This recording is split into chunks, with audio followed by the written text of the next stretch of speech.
questions. Okay. Obviously, very hard-fought football game. And that was two football teams out there laying it on the line. And, our football team has had a very emotional 3 weeks. And I think, you start to see the character of a football team. And everyone wants to bury us. Everyone wants to surround us with negativity. And our kids just keep bouncing back.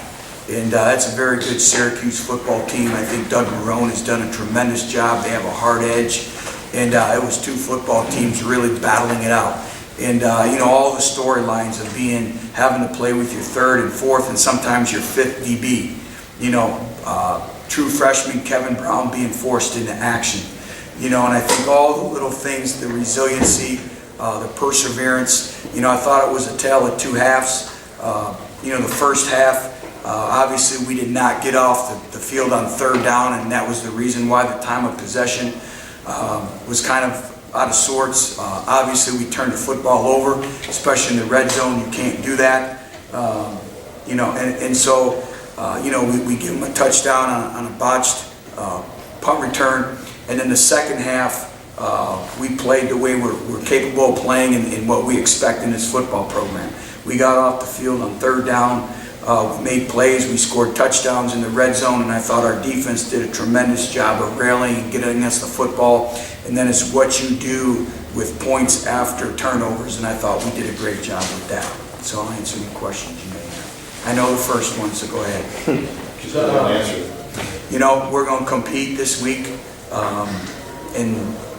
I just felt that we needed a spark. Brendan Kay's been working. I thought he deserved an opportunity, and so we'll go back, we'll evaluate the film, we'll see where we're at, and then we'll let those two battle it out in practice. But I thought Brendan did provide the spark, came in and provided that, but both individuals are very capable, and I think the biggest thing is if you watch the character of a football team, the first person to greet Brendan Kay when he threw the touchdown pass to Travis was Munchie Lego. And, those two have really developed a mutual relationship of respect, competitiveness, and friendship. And we'll continue that as the season progresses. You were very adamant this week about, you used the word, not flinching when it came to Munchie Lego. What made you flinch? Just a gut feeling. I didn't flinch. I never flinch.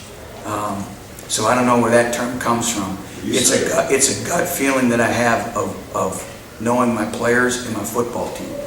And every game is different. And it's just, you get where you're at sometimes with trusting your gut. And I just went with the gut, and it worked. George Wynn's touchdown pass, that play looks awfully familiar. Randy ran that against you. Is that something that's holding back? We have a catalog of momentum plays, if you want to call them trick plays, but we've been practicing that since spring football and just waiting for the most opportune time to use it. And I just felt that we needed a spark. We needed to create our own momentum noon game, back and forth. And the kids executed it perfectly. Travis, it takes discipline because you're selling the block and you can't rush. George did a great job, and Sam Longo did a great job on pulling, and George is 1 for 1 with a touchdown pass. You talk about, the hard-fought wins. How much does George Wynn kind of define the character of your team right now? Sort of what you guys are about? Completely defines it. And, the only difference between him and Walter is George doesn't really say too much. But, anything we ask of George. And then, I think one of his best plays he had was on our punt team. Is we mishit the ball, we kick the ball in the middle of the field that was supposed to be on the numbers, and George running down makes a big play. If George doesn't make that tackle, they have the sideline. And I think that's George Wynn. Plays exceptionally hard. This football program means everything to him. And, I think that was great. And again, we have something special here. And you look at the amount of former players. Denver Broncos come in Friday night, and Derek Wolf calls and brings his defensive line over to the hotel. You know, you got Isaiah Pete on the sideline coming in on their bye week. And, you know, we have a lot of pride and a lot of expectations, so obviously a great win for us today. You said it was a gut feeling to replace Bunchy. Was there something that you saw, or was it, you know, the near pick six? No, I mean, you know, some of that was, you know, the receiver ran a wrong route. So again, to the naked eye, everyone wants to point towards the quarterback. But I just, you know, Brendan has developed confidence. Just again, you go with your gut feelings you learn in this business. And I'm just speaking the truth with you. It really, you know, I just felt we needed a spark. Was it hard to make that decision after you defended Bunchy so adamantly? No. Travis Kelce had a good game, but it seemed like he had a couple big penalties. Do you feel that teams are scouting that and trying to get under his head a little bit? I just think, you know, Travis is an individual who plays to the echo of the whistle, and he has to be smart. And, you know, obviously, those are the discipline things that we have to go back and work on. But his energy, Travis Kelce has come as far as anyone in our football program. Maybe Travis Kelce has come as far as anyone I've ever coached, right to the Antonio Brown status in terms of leadership. You know, he's the one who's really stepped up. He's led. He's first in the meetings, last to leave. And I thought he brings another energy. And I thought our team really feeds off of that. He was voted a game captain. And he's playing with the utmost level of confidence right now. And he plays hard. And he just has to be smart and we'll work on those things.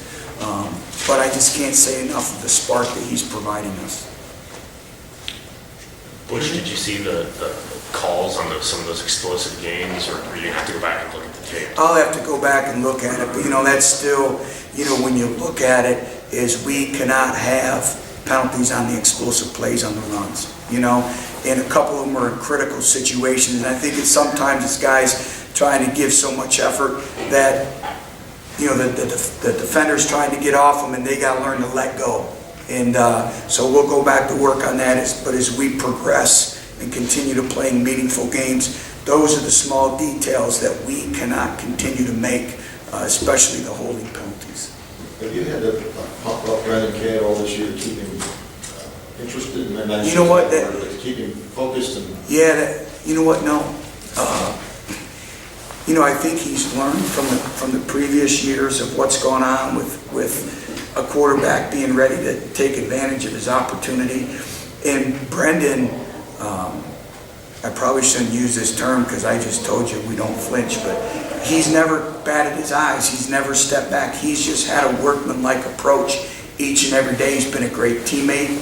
He comes to work each and every day. He has a great knowledge of the offense. And you know what? The hardest job in football is the backup quarterback, because you're always one play away. You have to prepare each and every week as though you're the starter, and you never know when your opportunity is going to come. And I'm just proud of him. But again, he's got a great foundation of character, family, all that. He has his degree already. So it doesn't surprise me at all with him. And I guess to trust my gut, those are the things that led me to trust him to put him into the game. One group that doesn't get talked about is the offensive line. Can you just kind of talk about what they do next? Gritty, gutsy. You know, again, you look at it, and you know, it's like Coach Marone and I talked before the game. I mean, you have a redshirt freshman, first-year starter. You have an individual at right guard, first-year starter at center. You know, then you got Butch, and then you have an individual who was a defensive lineman 2 years ago. You know, and just the gutsy, the grit that they have. They're really playing together as one unit. And when we needed to run the football and establish a line of scrimmage, I thought that we did that. And I think also when you look at Syracuse, they really challenge your discipline because of all their different blitz looks and blitz patterns. And so, I mean, you really got to trust your training. And they've done that all year long. It looks like George was huge today in the passing game as well, stepping up and making some key blocks for the blitzes. He was, and that's exactly right. Is that, you know, there were a lot of times where they challenged our running backs in pass protection, and I thought we did a pretty good job overall as an entire offensive unit in providing protection for our quarterbacks, and especially at the running back position with George. I looked out there at one point, you did not have one single starter in your defensive backfield. Kind of talk about the injuries there, just how good you guys got. I'll know a little bit more, and that's what I said is, let's not get caught up in who the quarterback is. Let's get caught up in the gutsy, gritty performance of this football team. You're exactly right. We look out there, we're playing a team who's #1 in total offense in the Big East, averaging 360 yards throwing the football, and there isn't a starter in the back end out there. And again, I think that shows, the resiliency of our players. But, I anticipate we'll get most of them back, but I'll know a little bit more, obviously, when I get in the building, and then obviously tomorrow. But these kids laid it on the line today. What did you see from Trinier Ward today? It was his first career start. Yeah, you know what? I tell you what, I thought he did a great job. We asked a lot of Trinier Ward. Not only did he start at corner, he started on kickoff, he started on punt, and he started on punt return. And that's a lot to ask of a redshirt freshman making his first start in the defensive backfield as well. But, he's a talented young man, and I think our older players are doing a great job of leading him as well. Any questions, guys? All right, thank you. Thank you. Players are